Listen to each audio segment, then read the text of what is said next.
Olá, meu amigo, minha amiga, sejam bem-vindos a mais um Portal do José, agora 136 dias das nossas eleições presidenciais.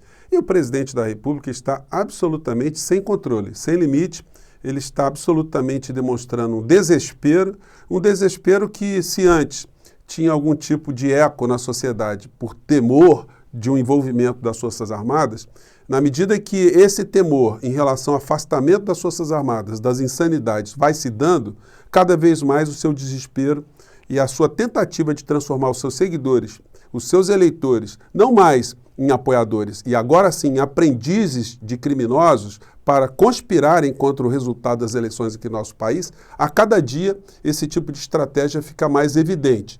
Já existem vários jornalistas que estão denunciando esse tipo de comportamento do presidente como uma questão anterior àquilo que ele está pensando mais à frente.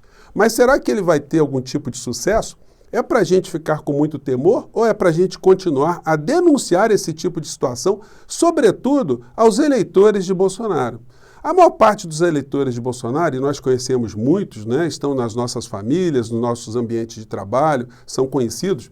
Muitos a gente gosta, a gente não pode mais conversar política com essas pessoas porque eles estão, muitos deles, né, absolutamente impermeáveis, absolutamente impenetráveis a qualquer tipo de discussão política. Então, para manter o nosso relacionamento, a gente não entra nessa história. Mas a gente não vai poder deixar de apontar uma série de coisas, sobretudo tentar dar aviso a essas pessoas de que elas estão sendo enganadas, elas estão sendo ludibriadas. Os militares que nós temos nas nossas famílias, militares das Forças Armadas, das polícias militares, dos estados do nosso país, as pessoas que a gente conhece que estão nessas forças, muitas dessas pessoas também estão sendo ludibriadas com o discurso que nós temos um farsante, na verdade, que diz que é um patriota, uma pessoa que está preocupada com o povo brasileiro, quando na verdade ele só está preocupado com ele mesmo, com seu futuro que, cada vez mais ameaçado em sua liberdade, vai provocando mais destemperos, mais descontroles. Esse final de semana, o filho do presidente, né, o Flávio, ele deu uma entrevista dando eco a esse tipo de pensamento conspiratório, né? Que o resultado eleitoral do nosso país tem que ser transparente, que se um dos lados não concordar com o resultado pode ter tumulto. Que lado que não está concordando com o processo eleitoral? Só tem um lado, e é o lado do crime, o lado do pânico, o lado da transgressão, o lado do bandidismo. Não tem ninguém falando em urna com fraude aqui no nosso país, exceto esse tipo de gente.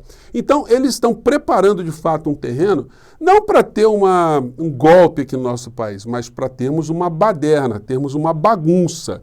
Isso sim, eles estão querendo. Mas quanto mais a gente falar desse assunto, quanto mais a gente mostrar que isso é uma cortina de fumaça para esconder o assalto que nós estamos sofrendo, inclusive, e principalmente os bolsonaristas que não estão vendo isso, é o nosso papel fazer isso, né? E hoje eu vou mostrar aqui para vocês situações absolutamente contundentes que seriam muito legais a gente fazer chegar a alguma pessoa que ainda acredita em Bolsonaro, se essa pessoa tiver algum tipo de abertura, para ela entender o que está acontecendo. Eu não quero aqui pedir voto, né? Olha, não precisa votar no meu candidato da esquerda, a minha preferência, não. Ou os candidatos das nossas preferências, não. Você só precisa entender o que é que está acontecendo. O que você vai fazer no primeiro e no segundo turno é uma outra questão. Pelo menos nós queremos aqui que essas pessoas que ainda estão sendo enganadas pelo Bolsonaro, enganadas por tudo aquilo que Paulo Guedes está fazendo nas nossas costas, que essas pessoas saibam. Existe uma relação direta entre o governo brasileiro e a nossa vida no plano da realidade. Eu vou conversar com vocês sobre essas questões, mas antes de mais nada, se você está chegando agora ao nosso portal, convido você a se inscrever aqui, você é muito bem-vindo, participe aqui dos nossos papos todos os dias, conheça os nossos outros vídeos, se você gostar, compartilhe, dê o seu joinha também, que é muito importante, e mande seus comentários para cá, porque são sempre lidos e são sempre considerados. Gente, Bolsonaro esteve aqui no Rio de Janeiro hoje e, mais uma vez, demonstrando o seu destempero, o seu descontrole. Ele está tentando ação contra o Alexandre de Moraes. Augusto Aras vai engavetar esse troço aí. Augusto Aras não tem condição moral nenhuma de mover nenhum processo contra ninguém, diante de tudo que ele deixou de fazer contra os crimes praticados pelo clã familiar, pelo governo Bolsonaro, enfim. Então ele está absolutamente impedido, não vai acontecer absolutamente nada.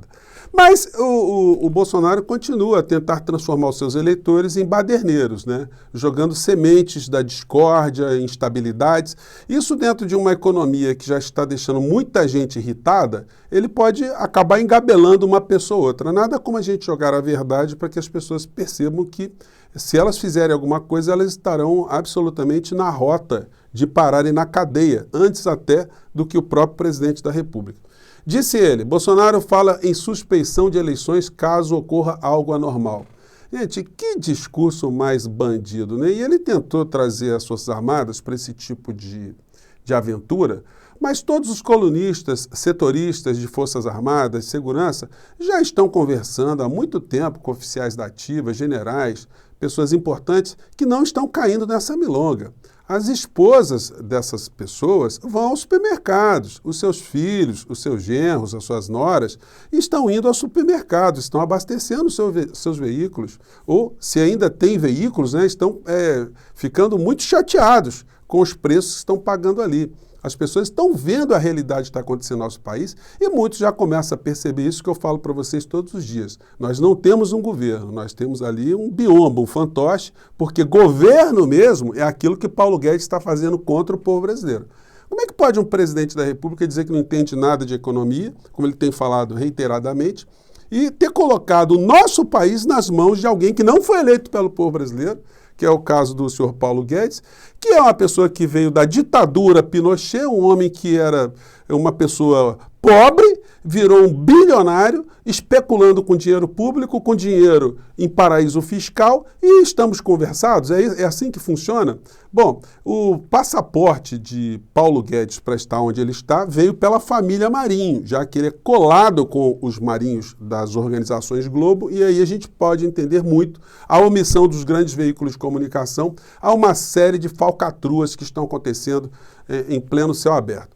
Bom, o setorista aqui, o Fernando Exman, ele diz 2 questões de honra para os militares. Ele aponta no seu texto aqui que tem muito militar que está extremamente incomodado com Bolsonaro ter colocado militares dentro da comissão eleitoral e eles estarem sendo ridicularizados pela sua incompetência técnica. E, por outro lado, também está expondo esses militares como espécies de paus mandados do Bolsonaro para tumultuar o processo eleitoral. Isso, ao invés de estar aproximando o Bolsonaro de oficiais das Forças Armadas, está causando cada vez mais rejeição, que muita gente já percebeu essa história de uma maneira geral.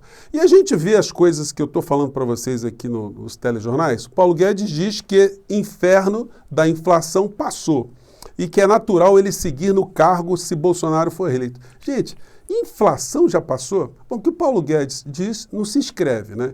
Ele é o grande estelionatário econômico, o grande estelionatário político, que já coloquei aqui várias frases dele aqui, que é como que uma delas que diz que se privatizássemos algumas empresas aqui, cada cidadão teria no final do ano 40 mil reais, né, para gastar. Enfim, coisas desse gênero, sem falar nas outras tantas, que o gás ia ficar barato, o choque do gás barato, enfim.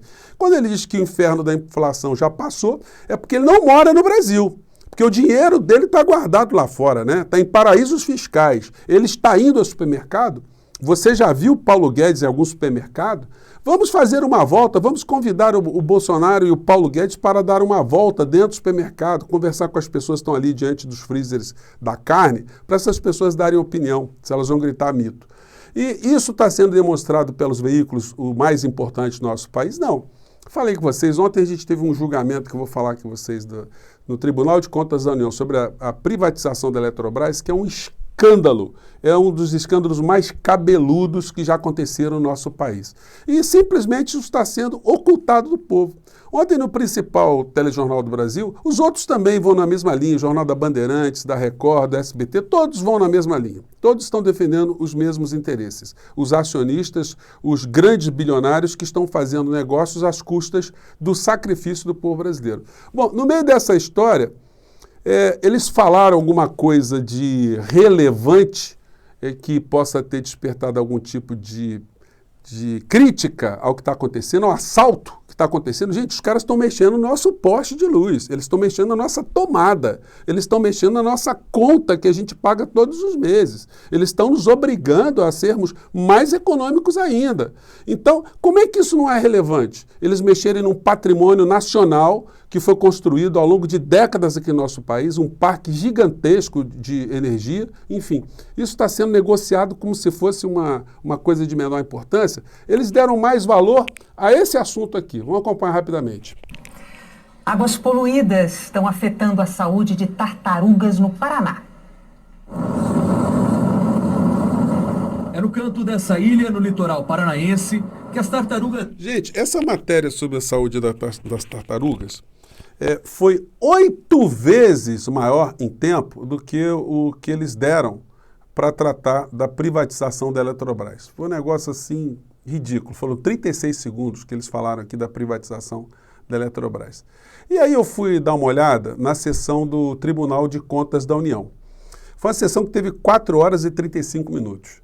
E eu fiquei... Gente, eu tive que fazer várias pausas para respirar, porque o ministro Vital do Rego, ele nos mostrou para os outros ministros do Supremo do Tribunal de Contas da União, que nós estamos sendo roubados, que existe uma quadrilha que está organizada para assaltar o povo brasileiro, para entregar a Eletrobras com todo tipo de artimanha, todo tipo de falcatrua, de exercício contábil, para ludibriar a opinião pública e para fazer com que os bilionários que estão interessados na Eletrobras se deem bem. Fez várias denúncias que não tem nenhum país desenvolvido no mundo que tenha o seu parque energético, que não seja estatal, que seja totalmente privado, que o Brasil está indo na contramão desse processo todo, que a quantia que está sendo avaliada, a Eletrobras está subavaliada, que eles não estão levando em consideração a questão da energia nuclear. Pois bem, ele falou um monte aqui, vou colocar só um trechinho aqui, gente, porque, como eu disse a vocês, eu fiquei muito indignado. E aí onde é que estão os militares patriotas do nosso país que dizem que o Bolsonaro está fazendo alguma coisa a favor do Brasil, né? Acompanhe só esse trecho aqui do voto, o resumo do voto do Vital do Rego. Terminada de estatização. Já falei isso. O que fiz junto com a nossa equipe foi uma análise puramente técnica da legalidade dentro dos limites constitucionais. Nesse sentido, apontei de forma absolutamente objetiva os parâmetros legais flagrantemente descumpridos na presente fase. Por essa razão, senhora presidente, gostaria de resumir em brevíssimas linhas cada uma dessas ilegalidades. A primeira, a ausência de republicação de demonstrações financeiras da Eletrobras e Eletronuclear para a correção dos dividendos acumulados devidos desde 2010. Falamos disso agora há pouco. Mostrei as leis, a lei 11.638 e a lei 6.404. Valuation de Itaipu de forma ilegal. Também coloquei a lei 9.491 e 14.182. Ilegalidades havidas nos serviços de avaliação independentes. Colocamos dessa forma. Percentual da cláusula de possum-pio. Falamos também em ausência de consultas. Eu também, ministro Benjamin, acho que, mesmo com data vênia Vossa Excelência, eu reputo inaceitável a Política Nacional de Segurança Nuclear não ter consultado a Autoridade Nacional de Segurança Nuclear para um assunto desta natureza. E diferença de 30 bilhões entre o sujeito A, né, e o sujeito B é algo afrontoso a todos. Por isso, eu não tenho dúvida nenhuma, com a consciência tranquila de que no futuro, né, a história vai cobrar desse tribunal e de cada um de nós. Agradeço a Vossas Excelências. Gente, olha só, eu vou até colocar esse vídeo todo na descrição para vocês, com alguns pontos onde o ministro Vital do Rego, ele vai mostrando essa falcatrua. Ele estava pedindo, no final, que não fosse votada ontem a aprovação da privatização da Eletrobras, porque estavam apontadas todas as ilegalidades. Ilegalidades podemos ler como crimes. E como votaram todos os ministros do Tribunal de Contas da União, depois da exposição de que estavam diante de crimes, de ilegalidades, de transgressões, passaram o rodo. Os votos já estavam todos desenhados e ninguém teve coragem de ficar defendendo muito seus pontos de vista, né, sobre essa questão. Todo mundo se fez de morto porque isso não estava sendo transmitido pela Globo News, pela Band News, né, isso não era assunto para que fosse mostrado para o povo brasileiro, mas eles decidiram essa questão com essa velocidade aqui. Então, com as vênias do ministro relator, revisor, eu voto por que seja superada a preliminar e que nós possamos continuar a avaliação de mérito. Ou seja, ignore-se tudo aquilo que ele falou, todos os crimes, as ilegalidades, vamos passar o rodo e vamos entregar logo. É isso que é a tradução que a gente pode fazer desse comportamento. Os outros ministros na sequência. Com o voto, o ministro Anastasia.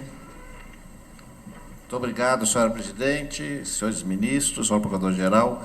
Referindo-me, portanto, tão somente em relação à preliminar aventada nesse momento, eu adiro às ponderações do eminente ministro Benjamin Zimmerli e rejeito a preliminar.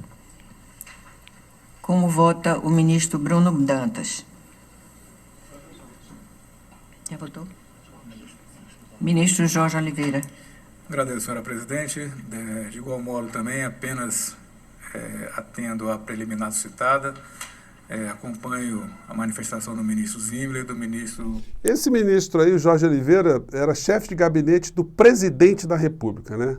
Está ali também entregando o patrimônio do povo brasileiro, mesmo diante das ilegalidades. Anastasia. Como vota o ministro Bruno Dantas? Muito obrigado, senhora presidente. Também nesse exame meramente... Bom, gente, moral da história. Vou colocar, senão vai ficar muito extenso, eu coloco aqui para vocês. No final da história, todos eles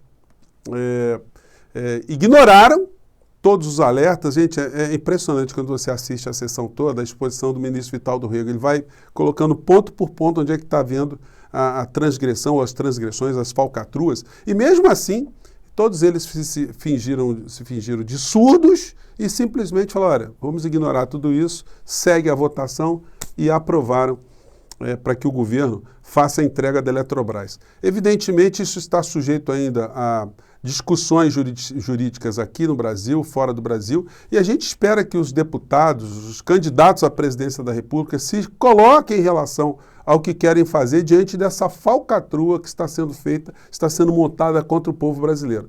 E vamos ver, né, se isso, ao chegar ao Supremo Tribunal Federal, sofra algum tipo de reversão, uma coisa que não tem sido muito frequente aqui no nosso país, porque o Supremo Tribunal Federal, infelizmente, acaba sempre legitimando esse tipo de ideologia super, ultra neoliberal quando o assunto é interesse público. Infelizmente é isso que acontece, mas nada como a gente está fazendo aqui nossas críticas para que esse assunto pelo menos chegue a alguns brasileiros que estão nessas condições aí de estarem no poder e eles não deixem que esses grupos transnacionais abocanhem mais uma fatia da nossa soberania nacional. Gente, eu fico por aqui.